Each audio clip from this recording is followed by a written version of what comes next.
I think the Prime Minister was very clear in terms of the direction of the economy. I think we have realized that today India's economy is relatively rebalanced and reconditioned after the turmoil the economy faced about 2 years ago. Sure. Fortunately, India was able to avert a China kind of a crisis in July, August, September of 2013 due to a combination of monetary and fiscal steps. So the economy is rebalanced, is reconditioned, and now it is ready for doses of growth. And I think the sectors of growth, because I think increasingly the strategy is going to be driven by sectors. So whether it's the agri-business and agri-infrastructure sector, a lot of emphasis in creating employment and skill development for our youth, 65% of the youngsters below the age of 35, how to create skill clusters, emphasis on Mudra Bank, small medium enterprises, how that can be further catalyzed, improving the flow of credit, de-risking and de-stressing public sector balance sheets, and improving the overall lendable resources of the banking system, innovation and entrepreneurship. Mr. Kapoor, was I there think any... that is a very, very major area which I think the Prime Minister is emphasizing frequently. And to me, therein lies the future, because we need to stimulate Indian entrepreneurship, Indian innovation, and establishing innovation clusters and mapping skills to those clusters was a very significant point Mr. as Kapoor, well. when you talk about the government, we did see a washed out session of Parliament just a few days ago. Were there any kind of, convincing arguments made by the government now in terms of pushing forth reforms like the GST, like the land bill, etc.?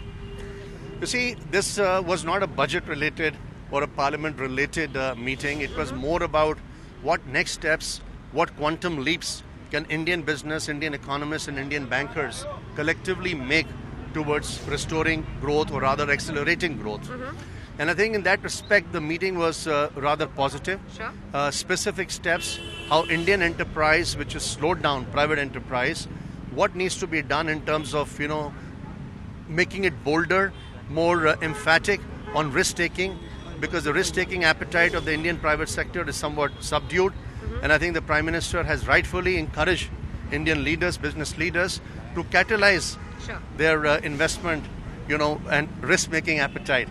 So to me, that was a very good outcome. And then very specific sectors, on entrepreneurship, on innovation, how to get the Infrastructure Act together. Absolutely. So whether it's agri-infrastructure or whether it's infrastructure related to roads, for instance, to specifically to hospitality infrastructure, which can boost tourism, healthcare to boost medical tourism, to look at education infrastructure. One final question, sir. You are talking about the banking sector. Any specific concerns that were raised by the banking sector? And of course, my last thing on what kind of investment increase or the sentiment for investment by industry do you think that will improve on the ground as a result of this? See, in a larger context, the point that was made for the banking sector was, the immense capitalization requirements of the Indian banking sector on the back of Basel III norms, and then to meet the future growth requirements of the economy, and how that capital would be tapped in the future, and what needs to be done to improve the book value, price to book value ratios, to make it more lucrative, more palatable for some of these banks to raise capital.